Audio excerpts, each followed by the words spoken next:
उत्तर प्रदेश में लगातार दौरे करके अलग अलग शहरों में अपनी पकड़ मजबूत कर रहे एआईएमआईएम प्रमुख असदुद्दीन ओवैसी साहब फिर से यूपी में हैं, बहराइच दौरे पर जा रहे हैं। इससे पहले बात करने के लिए ओवैसी साहब मेरे साथ खुद हैं। ओवैसी साहब, कल आपने शिवपाल जी से मुलाकात की, साथ में राजभर जी और रावण जी भी थे।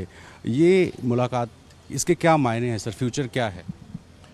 नहीं, देखिए, मैं तो सिर्फ इतना ही कहूँगा कि शिवपाल यादव साहब से हम पहले ही मिले थे, और जब उत्तर प्रदेश में अपनी पार्टी को मजबूत कर रहे हैं तो एक बड़े नेता से मुलाकात करना, उनका तजुर्बा, उनकी सोच, उनका उत्तर प्रदेश की नॉलेज है, वो काफ़ी है।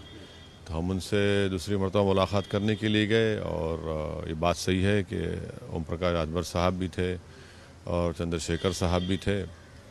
तो ज़ाहिर है उत्तर प्रदेश के मौसम के बारे में तो गुफ्तगू नहीं किए, मगर ये है कि अब वो उनसे बातचीत की है, बस इतना ही मैं कह सकता हूँ। क्योंकि शिवपाल यादव साहब बार बार कह रहे हैं कि अखिलेश यादव के साथ भी जाना चाहते हैं और आपके अलायंस के साथ भी उनकी बातचीत चल रही है, तो क्या ये माना जाए कि अगर शिवपाल जी उनके साथ नहीं जाते हैं, अखिलेश जी के साथ, तो आप लोग के साथ चुनाव लड़ेंगे? अब इस पर बहुत जल्द होगा तबसरा करना, तो थोड़ा रुकना पड़ेगा, देखिए आगे क्या होता है। सर, आप यूपी आए हैं। यूपी में 2-3 मामले बहुत आजकल चर्चा में है। एक गोरखपुर के व्यापारी की संदिग्ध परिस्थितियों में मौत हुई, आरोप पुलिस पर लगा, और मुख्यमंत्री वहां जा रहे हैं, अखिलेश यादव भी वहां गए हुए हैं। इस मामले को किस तरीके से देखें? हैरत की बात यह है, बड़ा ताज्जुब होता है, शॉकिंग भी है कि वहाँ के डीएम, वहाँ के एसएसपी उस पीड़ित परिवार से कहते हैं कि आप एफआईआर मत कराइए।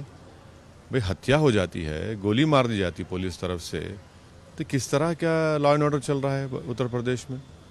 इंसाफ नहीं मिलेगा क्या? आप सिर्फ 10 लाख देंगे, नौकरी दे देंगे तो वो जिसने अपने पति को खोया, जो बच्चे यतीम हो गए, उनसे इंसाफ होगा? तो ये एक हाई हैंडेड बिहेवियर है। ये जो ठोक दो की पॉलिसी है ना, इसका नतीजा हम देख रहे हैं कि इसी वजह से, ठोक दो की पॉलिसी की वजह से ये वाकया हुआ है। सर, 6 पुलिसकर्मी थे और नामजद में सिर्फ 3 पुलिसकर्मी हैं, 3 अज्ञात लिखे गए हैं। तो क्या पुलिस क्यों बचा रहे हैं?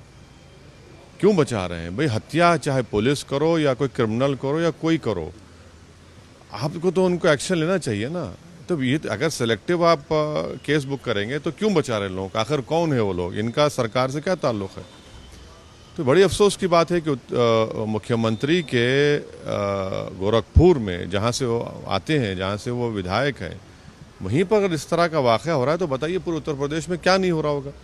आप क्या मांग करेंगे सरकार से? नहीं, हम तो ये मांग करेंगे कि उनको, जितने लोग पुलिस के ओहदेदार थे, ऑफिसर थे, उन सब पे एफआईआर बुक होना चाहिए। पहले उनको सस्पेंड किया जाए, उनको जेल को भिजाया जाए, और सरकार उस पीड़ित परिवार को सिर्फ ज़बानी नहीं बल्कि सही मानों में ये आश्वासन दे, उनको ये भरोसा दिलाए कि उनसे इंसाफ होगा और उनको सज़ा मिलनी चाहिए। भाई, अगर आप ये बताते हैं कि हमने किसी से वो नहीं किया, तो फिर इनको करिए ना इंसाफ। इनसे 10 लाख रुपए देने से ये तो किसी के जान तो वापस नहीं आएगी। ज़िंदगी भर के लिए वो बच्चे यतीम हो गए, वो एक महिला अपने शौहर को खो चुकी है।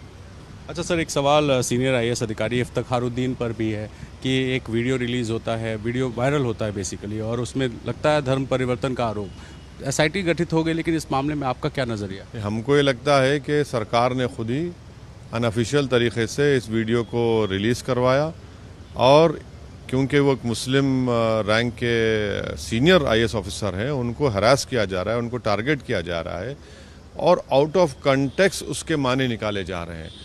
हम सरकार से ये पूछना चाह रहे हैं, बल्कि चैलेंज कर रहा हूँ, भाई आप इफ्तिखारुद्दीन साहब को कौन से कानून का उन्होंने उल्लंघन किया, वायलेशन किया, बताइए।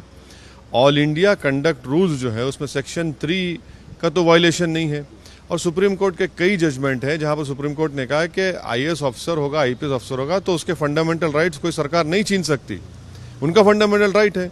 तो आप बताइए ना कौन सा सेक्शन। और अफसोस की बात यह है कि कई मुस्लिम एट्रॉसिटीज़ के वाक़यात होते हैं, कभी एसआईटी नहीं बनाई गई, कभी एडिशनल डीजी को नहीं कहा गया कि उसका आप इंक्वायरी करिए।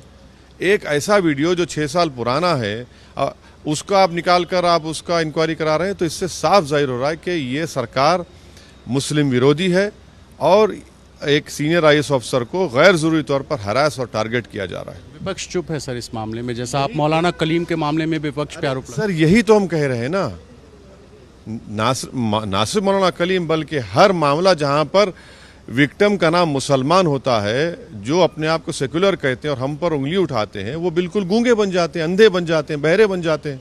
देख रहा है उत्तर प्रदेश का मुसलमान इन चीज़ों को।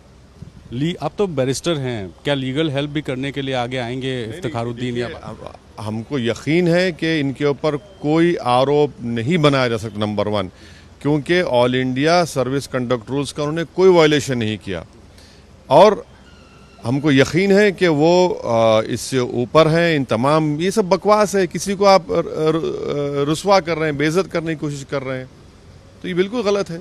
मुझे यकीन है कि उन पर कोई उन्होंने किसी भी कंडक्ट रूल्स का या लॉ का कोई वायलेशन नहीं किया इफ्तिखार साहब ने। चलिए सर, आखिर में चलते चलते अखिलेश यादव जी कल कन्नौज गए थे और जब हमने उनसे बात की तो उन्होंने कहा कि मुसलमान जानता है कि उनका भला कौन कर सकता है, ऐसे में आपके आने या किसी के भी आने से कोई फ़र्क नहीं पड़ने वाला। तो ठीक है, फिर इतना परेशान क्यों हो रहे हैं? इतना झूठ और इतने इल्ज़ामात क्यों लगाए जा रहे हैं हमारी पार्टी पर और हम पर? तो ठीक है, जनता तय करेगी, देखेगी, जनता बताएगी। तो वैसे साहब को सुन रहे थे जिन्होंने साफ कहा कि जनता बताएगी आने वाले वक्त में वो किसके साथ है, और इस बीच में उन्होंने गोरखपुर की घटना पर भी सरकार पर निशाना साधा। कैमरा पर्सन मुन्ना के साथ रणवीर, एबीपी न्यूज़।